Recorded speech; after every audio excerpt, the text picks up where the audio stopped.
Welcome to SLE here in Nashville, Tennessee. Today we're doing the instructional video for this 8.5 by 18 foot concession trailer with 6-foot porch on the back. It is red with black trim. Let's get to it.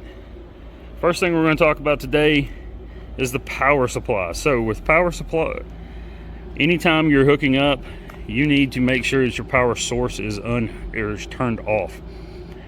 Once you've ensured that source is turned off, whether it be your generator or shore power, then at that point you can go ahead and hook up. Just trying to be on the safe side. It is a 240 volt system.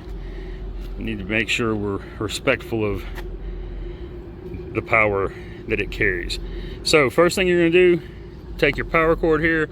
This little light here tells you that is the top side. That's always going to be pointing up. So you're going to line up your notches, insert, twist to the right as it is a twist lock connection, and then tighten down this little black collar right there. Once that's done, go ahead and plug in to either your generator or your shore power, and then at that point you're good to turn your power source on. Okay, as you can see here on the front of the trailer, we do have the extended tongue with gen platform on this unit. 2 propane cages with 100-pound propane tanks there, and then that third tank is our supplied gas tank we use to shoot these videos with. Here we have the 36 by 36 access door to the V-nose. Take a look inside here.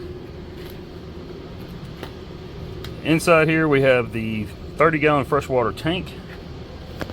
Over in the corner here we see the water pump, mop sink here, and in the opposite corner, the water heater, electric panel, and while the unit is plugged into a power source, the inverter will be charging the 12-volt battery here in the floor.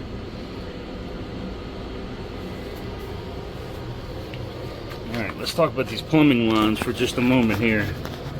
So, with these plumbing lines, you can see this handle is in line with the direction the line runs. That means that valve is open. This one, line runs this direction, handle this way, that valve is closed. So this is your main supply line coming out of the freshwater tank. This one here, this is your drain. It runs through the floor, drains out to the ground directly. And then this one here, that is your blowout valve, blowout line. Just connect an air hose fitting, connect to the air hose fitting there, and follow the instructions that you will receive in the winterization video. All right. Now, one thing that's a little different about this unit, because of where this unit is going, it is hard piped to the freshwater tank with PVC pipe. Normally we have a flex hose on those. It's just a code requirement that we wanted to ensure we met before shipping this unit out.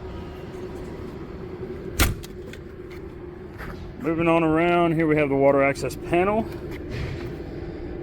So this is going to be your freshwater tank access here. Remove the cap, insert your hose, fill the tank. When done, remove your hose, replace your cap, and you're good to go. This side here, this is for the city water connection or pressurized system. Just remove that cap. This is a standard garden hose fitting here. It does have a screen here. Once you connect to that, you are bypassing the fresh water tank, and water is supplied directly to the water heater and the water pump. And I will place this key inside the unit on the sink. Next up, we have the 36-inch wide by 78-inch tall entry door. You see it does come equipped with a bar lock, and we have an LED light above the entry door there. Down here, we have the waste tank drain. So to connect to this, proper to utilize this, simply remove this cap. This takes a 3-inch connection, or this is a 3-inch connection here, so you can buy any 3-inch hose from a RV or camping supply center. Once you've connected your hose, pull your valve out to the left there, allow the contents to drain. Once complete, slide this back in place, detach your hose, replace your cap. You're good to go there. Moving on around, here you see the two 5,200-pound axles, black steel wheels. One quick note, here in the center hub, this is a little rubber cap here. Behind that cap you will find a grease fitting. Once every 10,000 miles or 1 year, whichever comes first, you do need to remove that cap, take your grease gun, connect to the grease fitting, and grease the bearings and hubs there. That way it maintains proper working conditions. All right. And up next, we'll come on around, get out of the sun here, have a little better shot. From the back here, you can see that 250-gallon patio smoker, removable rear rail, and then license plate holder down in the corner there. Aluminum mill finish on the roof, LED light strip up top. And with the 6-foot porch, it is a little bit of a tight squeeze trying to get out that door, but I feel like most people would be able to get out without too much trouble. All right, good look down the side of the unit here. And again, on the wheels, each wheel has that cap grease fitting on it. Just remove that rubber cap and connect to the grease fitting there. Give you a look of the smoker from this side, that way you can see it a little better without the glare of the sun there. Coming on around, here we have the 4-foot concession window, vertical glass, flip up countertop, and LED light on either side of the concession window there. And these windows do have screens inside them. You can see this screen here, handles on the insides. Can't really get a hold of it very well, but there you go. You can see it sliding up and down there. There's one on both windows. And then we're back around to the front Vinos and the gas system. All right, let's get into the gas here. So first thing on the gas, we want to make sure our concession window is open, and then go around and enter the unit. That way we can go through the steps here to get the gas fired up. All right, inside the unit, kind of give you a quick look around here.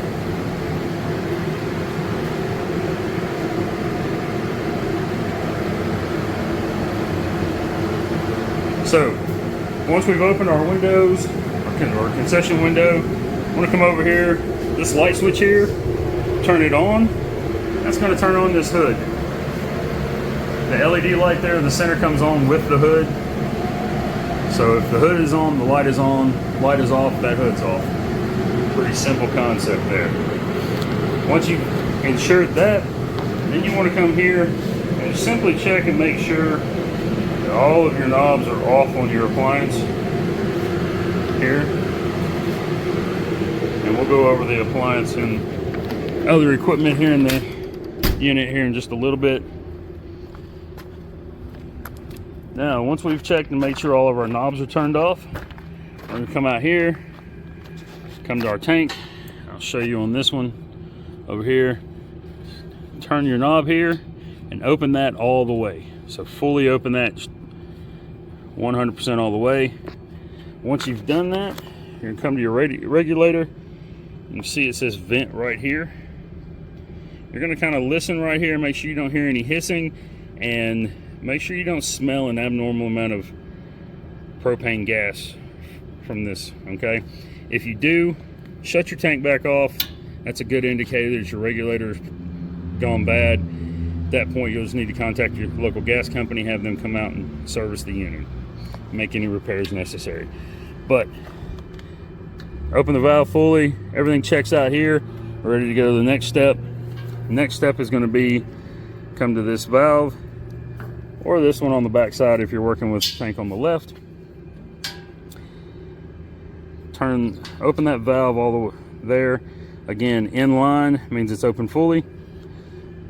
Once you open that valve, you're going to hear an initial whoosh of gas through here. That's all you should hear. If you hear gas continuously flowing through here, you have something open. So you'll need to shut that back off. Go back inside your unit, check your knobs. Just make sure you didn't bump into one as you're walking through. They do turn fairly easily, so it is possible it has happened. Turn it back off. If you've checked your knobs, you know for sure all of them are off. You open this back up, you still hear gas flowing continuously through here. At that point, shut this back off, turn your tank back off, contact your local gas company. You most likely have a leak. All right. Now, one reason for concern there, this gas line, as you can see, I'll try to track it down through there. There you go. You can see that gas line running right through there and then underneath the trailer here.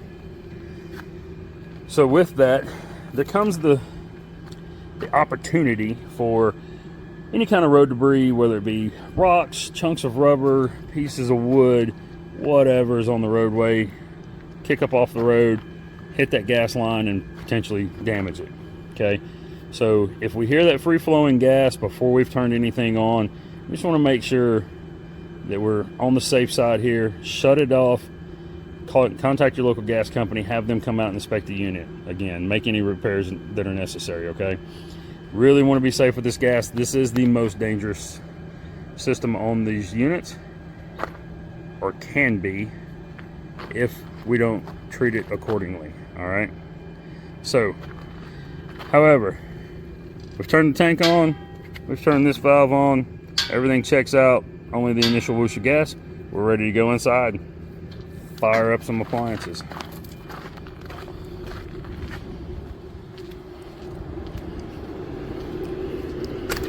All right.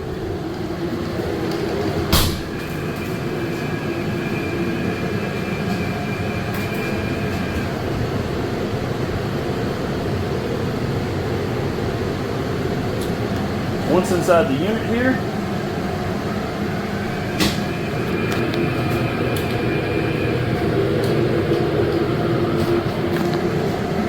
want to grab your barbecue stick lighter, come over here, and I already have all these pre-lit. Come over here and just stick it right back here. See that pilot light there? You have one on all 4 burners. So you're just going to take your stick lighter, light it, and go to all 4. Make sure all 4 are lit. Alright? And then at that point, you're ready to cook. I'll go ahead and demonstrate these burners here. See those 2?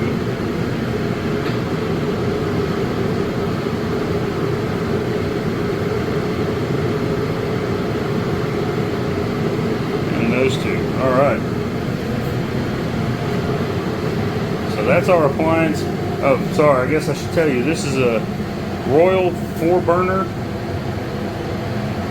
sitting on a 24 by 30 inch equipment stand.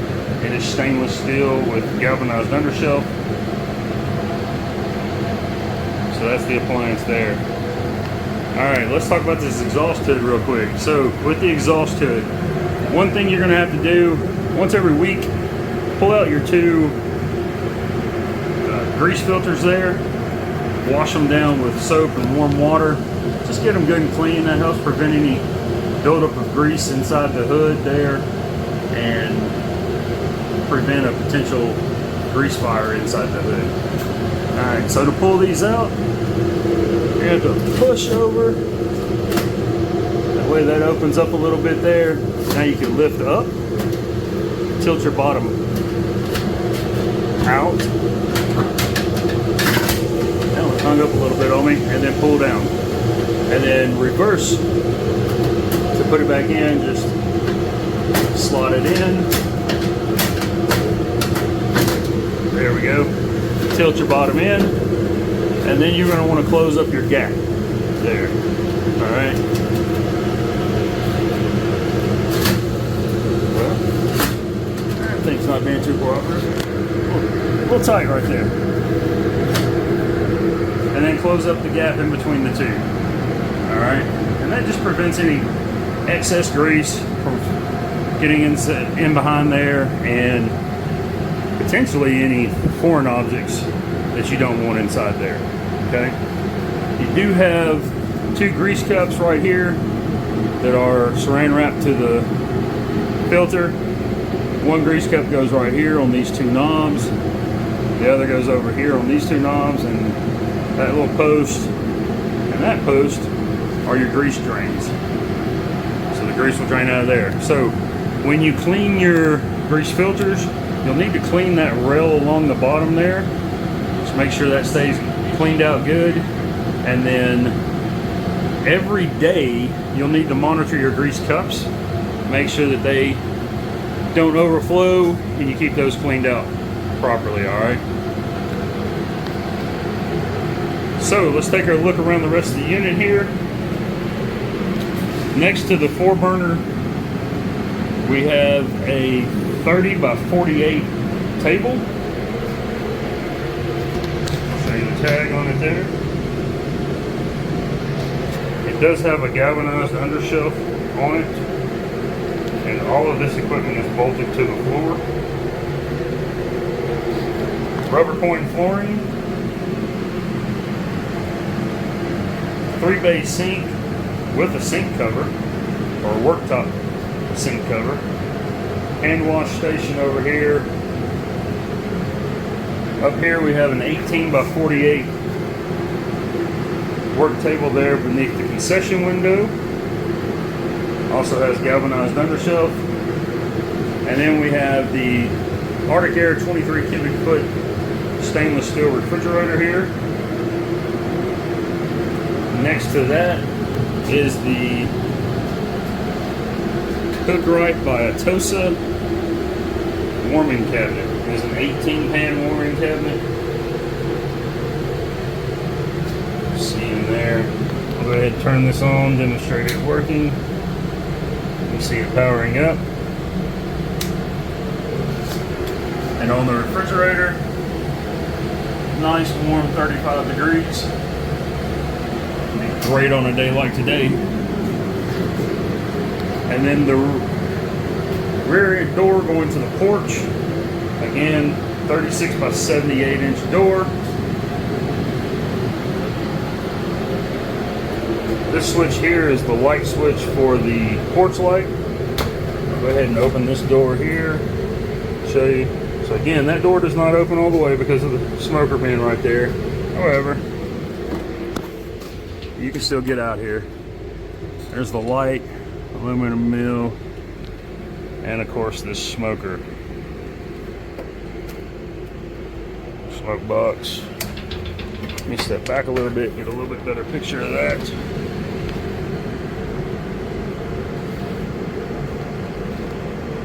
Alright.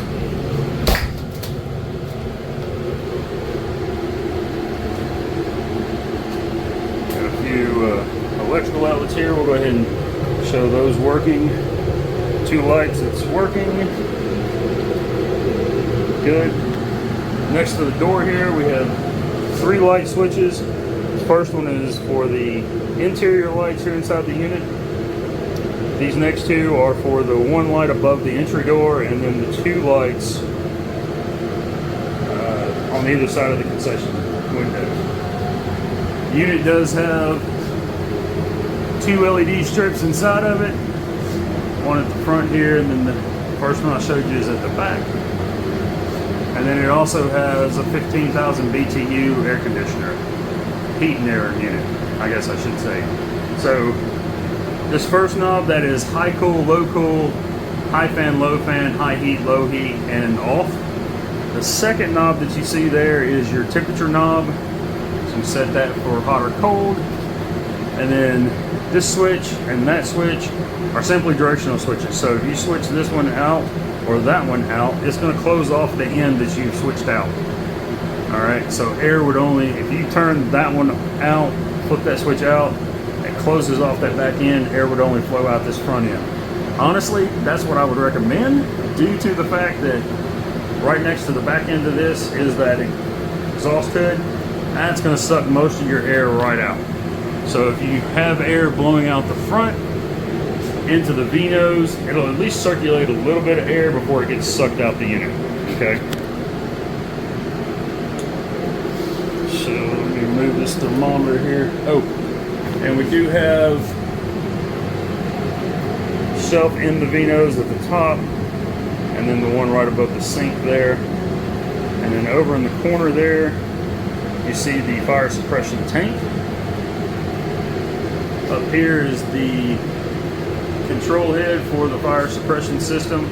So if you needed to discharge this system manually, simply, a lot like a fire extinguisher, grab the pin, give a good firm pull, breaking the seal there, and then move the handle from its center position to the left, and that ball will move from set to fired, and you're good to go. At that point, you're going to want to exit the unit. You're not going to want to be in here when that system discharges. If the system discharges while you're in here, I recommend you get out of the unit as quickly as possible.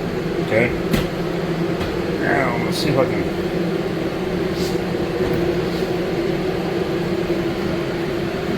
use one hand here to flip this. Oh, there we go. Alright, you can see under the sink here. Slide that out a little bit. Here's the 3 sinks. Each one has a drain stopper in it. I'm going to go ahead and demonstrate this water here. Start hot and cold both. Good consistent flow on the water. Sorry for the camera work. I'm going to try to hold this up at the same time. Alright, set that back in place. Again, worktop table cover for the sink. Does add working space there. Over here we'll demonstrate this sink. It's the hand wash station. And we're going to get a temperature reading. See what the hot side is doing.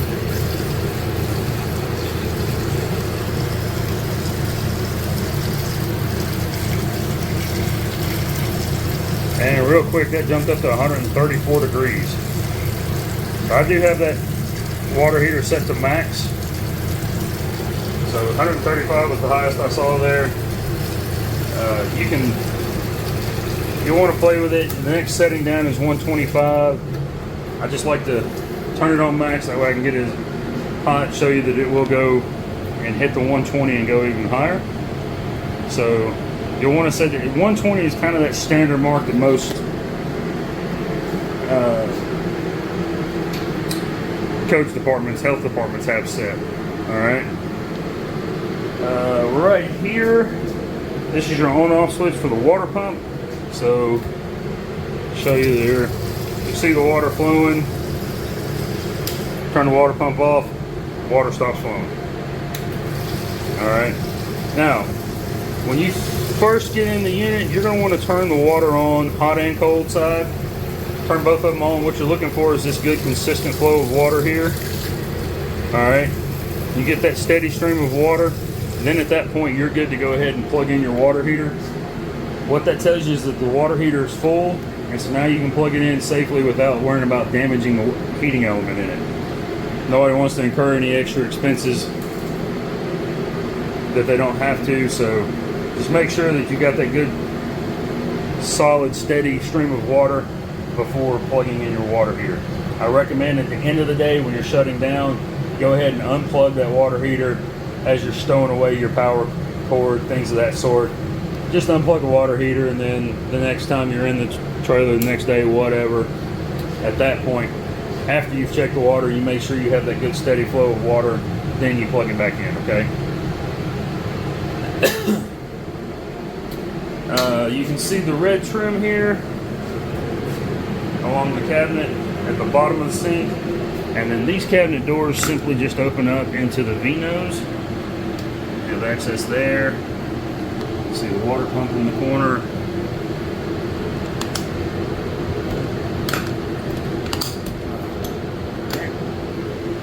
And then there's your mop sink, water heater over there. All right.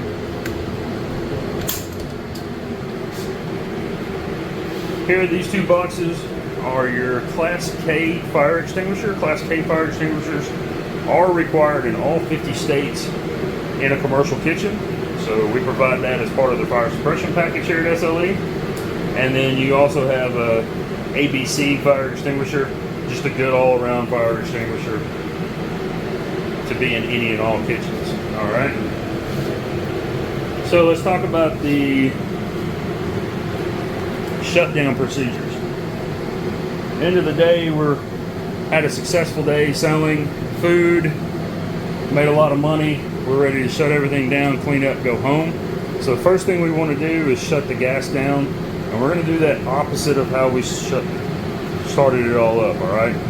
Now, on this Royal 4-burner, these are free-flowing pilot lights, which means you don't have to do anything other than turn the gas on the outside on for gas to be flowing through those. Alright, so we're not going to be able to turn those off inside here. We're simply going to come here, check, make sure all of our knobs are off, and then we're going to exit the unit. Come outside here, go to our tank, and we're going to shut the valve that is open, turn that to the closed, and then go to your tank and shut the tank off. Like I said, open that all the way. Now we're going to close it all the way. All right. Now that we've done that,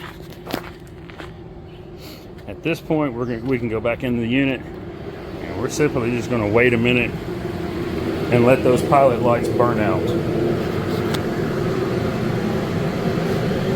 can see that one's still flickering and fluttering a little bit. Alright, it does take a minute for these to go out.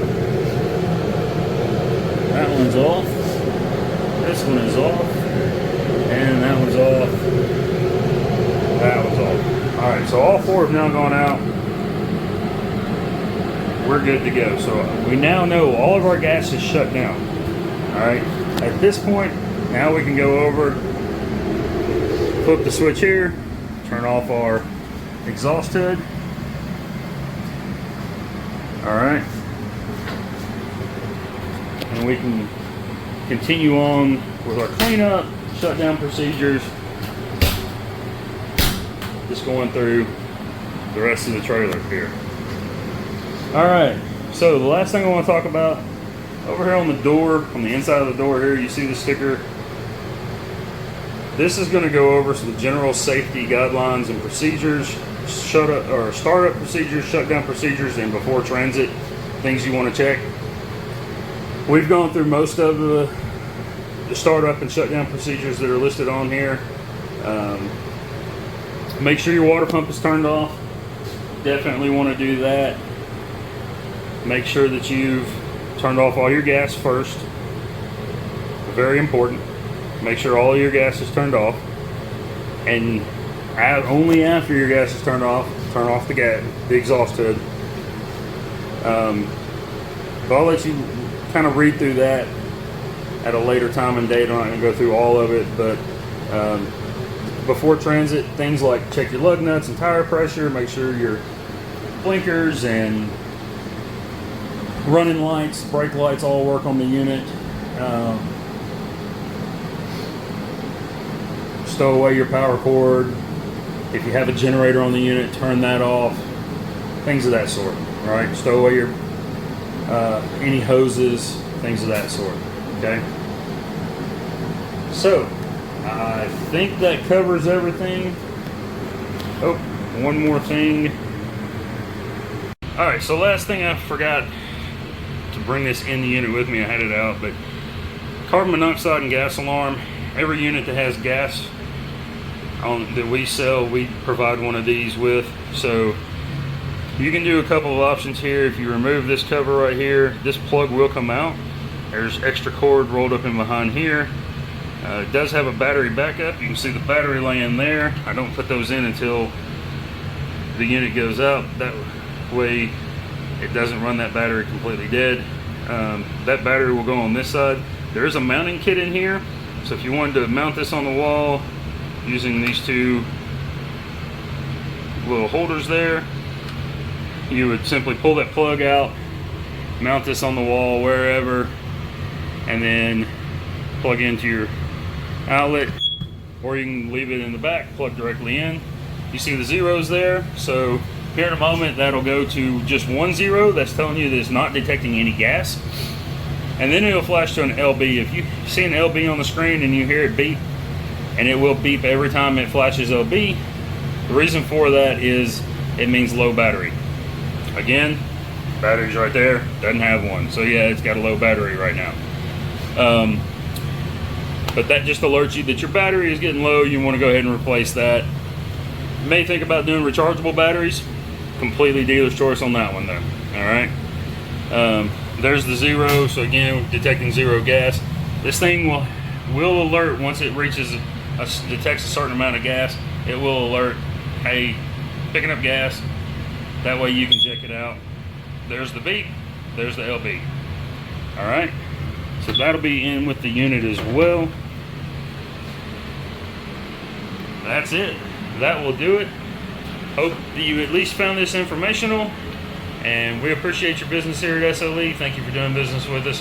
Hope you have a great day and enjoy this unit.